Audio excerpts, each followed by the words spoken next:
Right, so this is a warm-up routine that you can do before most of the workouts that I'll be going through over the weeks.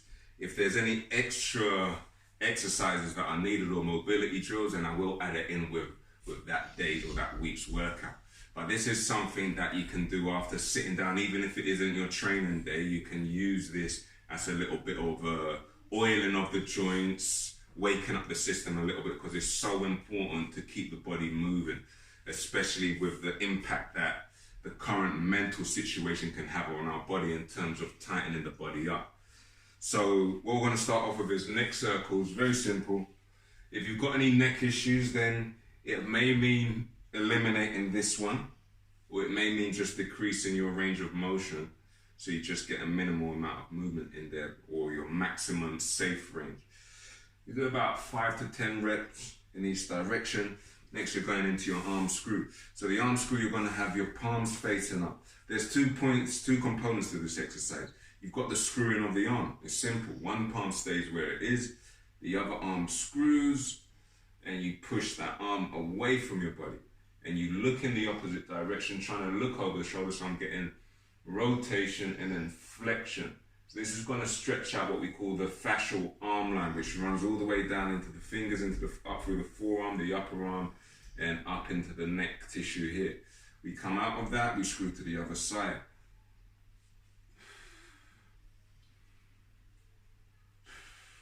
As you go into your stretch, exhale, inhale as you come out of it. It's almost like the breath is moving your body. This is the body's open. We're creating tension, so exhale. The second component that I'm going to add in, as I screw my arms, I bend my knees. I'm screwing my left arm, I'm pushing my hips to the left. Everything else stays the same.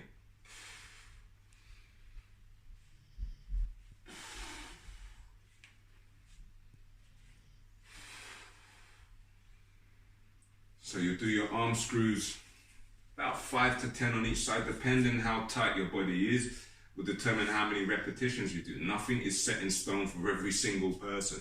This might be a tight spot of yours that you need to try and wring out a bit more tension up in that area before you do your workout or before you go about your day. So from there, we move into the hip root. So the hip root, what I'm doing is pushing the hips out to the side and reaching with both arms. I come back up. It's like a gunslinger. So you can have your hands like this, interlock like this.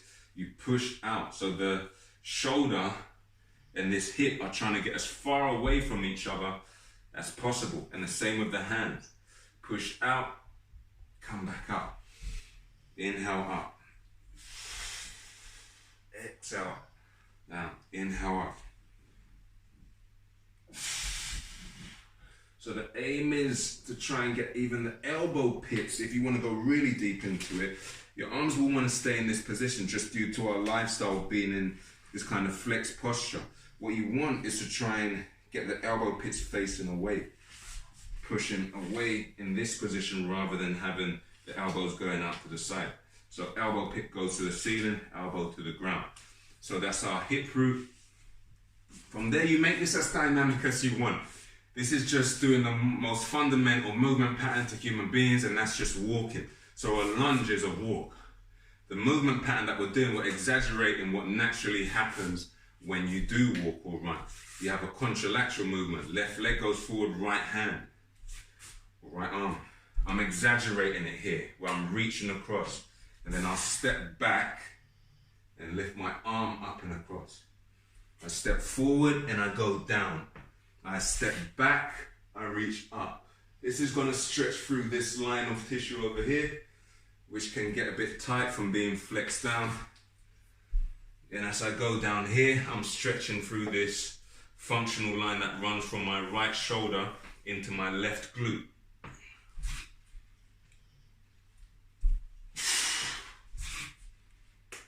And you go down as low as you can. Your lunge might just be here, depending on the quality of your knees, how mobile your joints, how flexible the body is will determine how low you go. It might be here, it might be all the way down to the ground. The main thing that I want you to be thinking about is getting this rotation movement and stretching these lines out.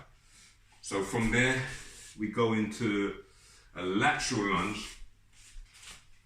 So I step out to the side. My right leg's gonna be straight. I'm bending my left leg and I'm reaching across with my right hand. Once again, contralateral. Your brain loves this stuff. Come back to the top. We're going to the same side. You'll see my left hand is swinging back here. So essentially, this is the movement I'm doing whilst going into my lateral lunge. If you've got good coordination, then you can start alternating sides.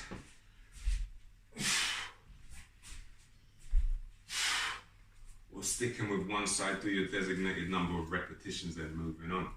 So from there, we're going to go into a Shinbox. So a Shinbox is really good because for those that are sitting at a desk or sitting down on the couch, whatever, these hips can get very tight because they're in a flex position, which is like, well, depending on how long you sit at your desk, 6, 7, 8 hours, it's like walking around with your arm tense like this continuously. So the hip flexors can get really tight, which can lead to lower back issues. The Shinbox helps us get an internal rotation at my back leg, on the right leg, and an external rotation on this side. From there, I lift my knees up and all the way around. Bring my chest down and my belly onto this thigh here. I come back up. You can use your hands as support. Inhale. It's almost like that breath. As I expand, I open up. Nice big belly breath, diaphragmatic breath. Exhale. Everything compresses out of the body. Arms go up and round. As I go to my left, I can start reaching around with my right hand to get a little stretch going through the lats, the big back muscles. Inhale, come back up through the middle. Exhale. I can start doing it without my hands, only when I come down to this position. But through the transition, you can lift the hands up, which gives a bit of proprioceptive work as well. So that's your Shinbox. Same again, I'd hit about 5 to 10 on each side. Then you're going into your shoulder bridge, a very common exercise, but what we want to do is fire up the glutes and the hamstrings for any potential leg work we could be doing, and also open up this front line that can get a bit sticky from being in a flex position the whole day. Feet are flat, knees are bent, tuck under, drive the hips up, roll the spine back down. I like to go into anterior tilt, then posterior, and then roll back up. Just so we're lubricating the spine, especially that lumbar spine, which can get a bit sticky due to our lifestyle. Just rolling up and down. A minimum of 10 reps, building up to 20 repetitions. Remember, this is just a warm up. You want to open up the tissues, you want to warm up the muscle. From there, we go into a prone shoulder press. So tuck under your pelvis, have your toes pointing in towards each other, head down, and I'm resting my head in a neutral position. My pelvis is tucked, and then I'm going to do a shoulder press, and then put it back in. Because this exercise here is training some stabilizer muscles, I like to hit very high reps on this, anywhere from 50 to 100 repetitions. For some of you that might be a bit much, start off with 30, but if the 30 or 50 is hard work for you, then that means you need to put in the work, because these help improve our posture. So this is a very important one that you can do whatever day training it is, even if it's a rest day. You're here all the time. Let's get the brain aware of what those muscles are doing. That's what that one's good for. All right, so our last one in the little warm-up routine is our bird dog. This is going to activate the TVA, the transverse abdominis, which is part of our core musculature. So you're going to go into this quadruped position, hands below the shoulders, knee below the hips. Get a neutral spine. Create space between the disc by pushing the crown away and the tailbone away. Toes pulled towards the shin.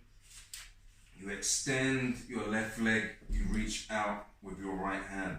Toes are pulled towards the shin on both feet during this motion. we want to hold this for about anywhere from 3 to 10 seconds, depending on your core strength. Make sure the shoulders do not lift, and throughout the whole movement, imagine you've got a corset on. Keep everything tight up through here, belly buttons pulled towards the spine, extending and trying to lengthen the body. 10 repetitions, as I said, 3 to 10 second holds on each. Hope you have fun with it. Can be done on the other days when you're not training, but definitely run through this as part of your warm-up routine. You may be doing this for 5 minutes, maybe 8 minutes. You want to get your heart rate up as fast as you can in a safe way, and obviously get your muscles warmed up as well. So stick with this for up to 8 minutes in your warm-up and dive in with whatever your workout of the day is. All right, have fun, take care, guys.